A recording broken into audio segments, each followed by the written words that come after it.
What's up, everyone? Welcome back to another review, and this time we're taking a look at New Jack City, directed by Mario Van Peeble. The story of New Jack City is that Ice-T plays a police detective named Scotty Appleton who is on a quest to bring down a notorious drug lord named Nino Brown during a crack epidemic in 1980s New York City.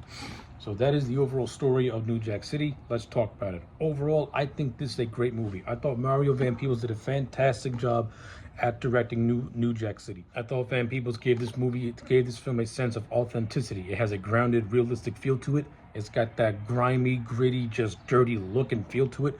This movie takes place in Harlem.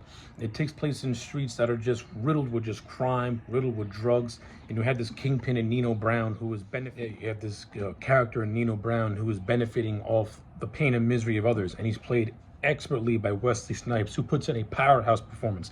Nino Brown is what happens if Nino Brown is a combination of Carlito Montana and Michael Corleone from Scarface and The Godfather, respectively, only with a more urban spin to it.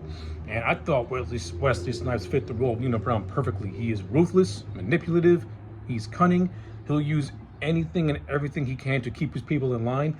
And Nino Brown really gives the sense of somebody that will just use people for his own benefits and for his own goals. I mean, yeah, you do have that one scene where he does show legitimate remorse and regretfulness, but leading up to that, you can tell that he just cares but nothing but power. Now, this movie's sole focus is based more or less on addiction and the effects of addiction. We have one character named Pooky, played by Chris Rock, who is addicted to the crack that's on the streets that Nino Brown is slinging. But you can make a case that Nino Brown is an addict himself. Nino Brown is addicted to his power. He's addicted to his wealth, and that can sometimes cloud his judgment and the things that he does.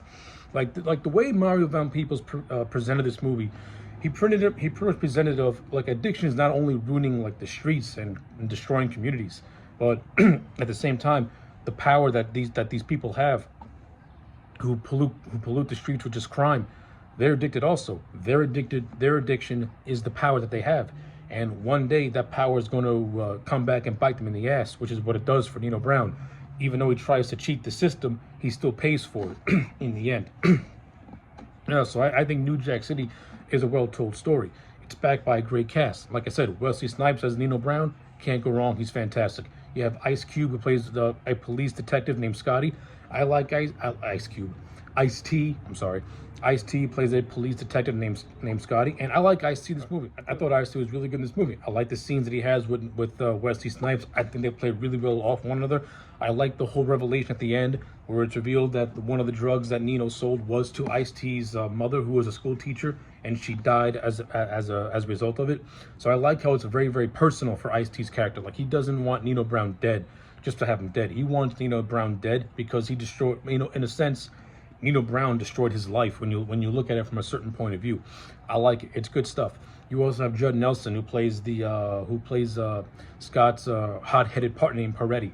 I like Judd Nelson. I think he's a good actor. I don't think he's in this movie enough. I think because this movie, I don't think Judd Nelson's in this movie enough. I think you could have gotten more out of the budding partnership between Peretti and Scott. Like, have at the course of the movie, these two form a bond and / friendship, which is what they do, but it's done it's done way too fast, and it doesn't really have enough time to breathe. But in the scenes that Nelson does have with Ice-T, I like it. I like the dynamic. I like how they don't really like one another. I like how, and I also like how Peretti, he actually tells Ice-T a hard truth. Peretti used to be like Pooky. Pooky, played by Chris Rock, is a druggie. He's an addict. He's addicted. Peretti said that, listen, death doesn't see color. Death just sees what it wants. Death don't care if you're white. Death don't care if you're black. Because when death comes knocking on your door, you're gonna go with him whether you want to or not. It's actually through that speech where Scotty and Peretti start to really form their bond, and how they start to look at one another as one and the same in a way. I like it. It's very understated, but it's real and it works. The other members of the supporting cast, you have Mario Van Peebles himself, who plays a detective named Stone, who's pretty much in charge of the operation, who recruits Peretti and Scotty to try and take down Nino Brown. Van Peebles as an actor, I've seen him in a couple of things. He's okay, but as a filmmaker, I think he's fantastic. But in the scene, as the detective Stone, he suits the role as the man trying to form a team to take down this drug dealer, and he plays that role really well. You have the late great Bill Nunn as a member of the CMB, which is the name of the Nino's gang. He plays a character called Mr. Dada, and I thought he was fine. You know, he was good in the role. The actor Alan Payne, I think his name is, plays G Money, who was the right hand man and Nino's best friend. He's also really well done, and he actually has my favorite scene in the movie, which is towards the end, where he and Nino have this heart-to-heart talk, where basically G Money, he's Nino's right-hand man, but Nino does a lot to pretty much belittle and make G Money feel like he's nothing, embarrasses him in a way, and he does this by pretty much taking G Money's girl and having his way with her. This is what causes G Money to make side deals with Ice-T, and this whole thing culminates where these two pretty much hash out their differences alone on the bridge shortly after Peretti and Scotty are outed as detectives and a big shootout happens at a warehouse. So now that Nino is on the run and his operations falling apart, it's time to tie up some loose ends, and G Money and Nino have loose ends. These two groups came up together. They started the whole thing together. The thing was that while G Money was loyal to Nino, Nino's loyalty got clouded, and Nino became more greedy, and he started hurting the people that cared about him, and pretty much took no pity on him until you get to this one scene where they basically where in regretfulness, Nino shoots his best friend, shoots his brother. And this is the one scene where Nino shows an ounce of remorse and regretfulness, because he's shooting somebody that he really did care about, that he really did love, but this person betrayed him in his eyes. And kind of like Tony Montana, and kind of like Michael Corleone, when someone close to you betrays you, you have to take them out, and that's what Nino did. He takes out G Money for his betrayal. Of course, throughout the course of the movie, G Money also becomes addicted to the crack that's on the street, which is what clouded his judgment, and this is what allowed Ice-T to successfully infiltrate Nino's gang. So it's very intricate, but it's really well done, and the character of G Money does play a vital role, as does the character of Pooky, played by Chris Rock. At the beginning of the movie, we see Ice-T as an undercover making a deal with Pooky, and then it's revealed that Ice-T is actually a cop, and then Pooky himself becomes addicted to drugs, and just becomes completely just wasted and just completely just unrecognizable. But after Pooky gets clean through the help of Scotty, Pooky works with Ice-T's character to infiltrate Nino's gang, which starts out as successful, but then Pooky has a relapse, and this is ultimately what causes Pooky to be killed when it's revealed that he's working with the cops. I liked Chris Rock in this movie. I thought he had moments where he could be funny, and I thought he had moments where he really played what the effects of drugs can do to you when you have a heavy addiction to it. Like like it does really cloud your mind. It does destroy your judgment. It destroys your body too. And I thought Chris Rock played it very, very well. One of the more underrated performances in this movie is from Chris Rock. I thought he was really good in the film. Another aspect I like of this movie is the character of this old man played by Bill Cobb.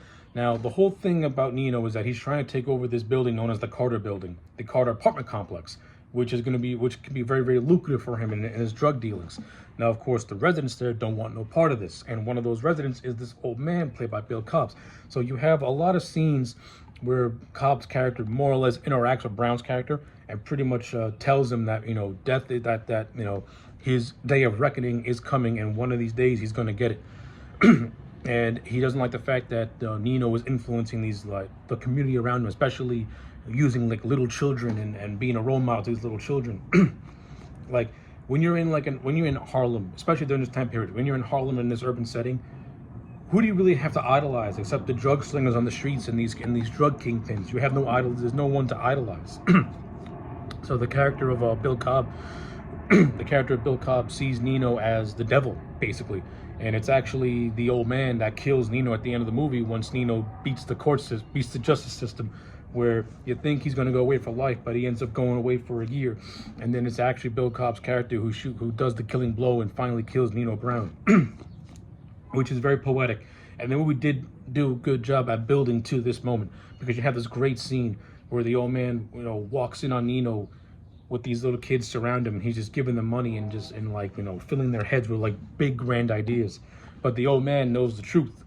And he basically, you know, has a shouting match with Brown. And like I said, the payoff is fantastic. Another payoff that I liked is the fist fight that happens between Scotty and Nino Brown. And it's during this fist fight where it's revealed that that Scott's mother was the one who was killed by Brown himself. And you get the great line of, "This isn't business, it's personal." I like it. Great stuff. And then we did a good job at building up to the Ice-T and Wesley Snipes, you know, just blatant fist fight scene. Good stuff. I liked it. Great payoff. Like, yeah, in terms of this movie's story, Van Peebles did a very good job at directing this story. Like I said, I like the cinematography, I like the grounded look. The soundtrack really does add a lot to this film as well. Everyone from across the board does a great job in the acting department. There are a few things that I would have changed up a little bit. Again, I would have expanded more on the Peretti and Scott in terms of their partnership and relationship. And even though Nino Brown is a scummy human being, I would have given him more moments where he had a little bit more vulnerability, because the movie really does build him up being as the movie builds him up as being near invincible. And this is very prevalent when he's also in a turf war with the Italians, in which they do a back and forth. Like, you have this one scene where the Italians infiltrate a wedding and they gun down everybody, including one of Nino's best bodyguards named Keisha. And then in retaliation, Nino wipes out the Italians. I think you could have done more to expand upon this side of the war a little bit. But I also think that, because I think that could have been another interesting aspect. Like, you have like Nino's gang at war with the Italian gang, and you got the police in the middle trying to and you got the police in the middle making deals with the Italians because they're a lesser evil, as opposed to Nino's greater evil. Like, I think you could have done more to build upon that, because the movie does show it, but I think you could have done more to expand upon it a little more. That's what I would have done personally. But overall, as a total package, I think New Jack City is a very, very good movie. I do highly recommend it, and I do give it a solid 8 out of 10. I highly recommend New Jack City. It's really good. It's one of the better, you know, crime gangster movies to come out in the early 90s. Great cast and great directing, and overall great production values, and a soundtrack that really enhances the experience as well. So yes, 8 out of 10 for New Jack City. Let me know your thoughts in the comment sections down below. Like the video and subscribe, and I'll check you back next time for more.